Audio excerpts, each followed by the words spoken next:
Welcome to Pennsylvania in Focus. I'm Kristen Smith. Last week, SEPTA announced a major fare increase after the state's legislative session ended without approving additional funding for the flagging system. With each side of the state's divided government blaming the other, SEPTA and its riders are left to make up the deficit. Joining me today is the Center Square's Pennsylvania reporter, Christina Lingell. Christina, let's start with the basics here. By how much are fares rising and how many people does this impact? So there was already a fare increase proposed that was 10%. And with this new announcement, they say that they will have to increase fares another 20%, which means that in 2025, they could see an up to 30% increase in fares.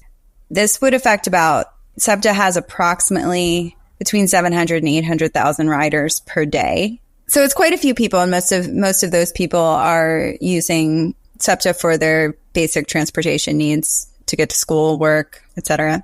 So what's been contributing to SEPTA's financial troubles so far? There are a number of factors. So since COVID, there had to be a lot of changes to how the trains were run in terms of health and safety, but also there was a big decrease at that time in ridership.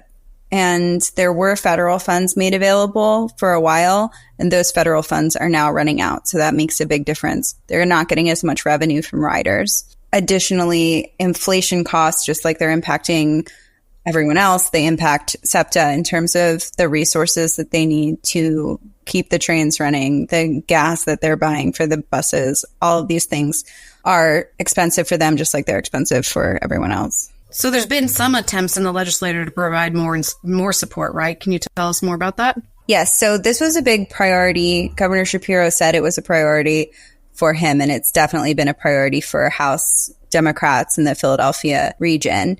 But the Senate is struggling to get an agreement, primarily because they want this tied to infrastructure improvements.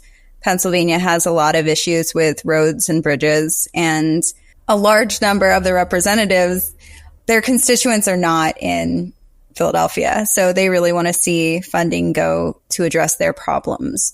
Shapiro has agreed to tying those two things together, but bills like that just haven't made it to his desk. The House has passed 3 different bills that would increase SEPTA funding. One of the holdups for the Senate leadership is that they want to see different revenue streams. They don't want to see this money coming from the general fund.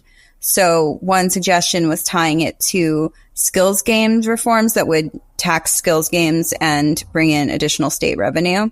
But that, again, didn't make it to the governor's desk. Session is out till January now, so have lawmakers given any hint as to what the future holds? Shapiro says that he's not going to let SEPTA fail, so he is looking into what his administration can do to shore things up until an agreement is reached in the legislature. Representative Ben Waxman wrote a letter addressing using federal funds as a stopgap until everything gets sorted out. But these ideas have just been floated. Shapiro's really emphasized that, federal funds or any kind of temporary Band-Aid are not going to be sufficient, that SEPTA needs consistent funding that it can rely on year to year without the sort of up and down of the budget negotiations. Christina, thanks for joining us today. Listeners can keep up with this story and more at thecentersquare.com.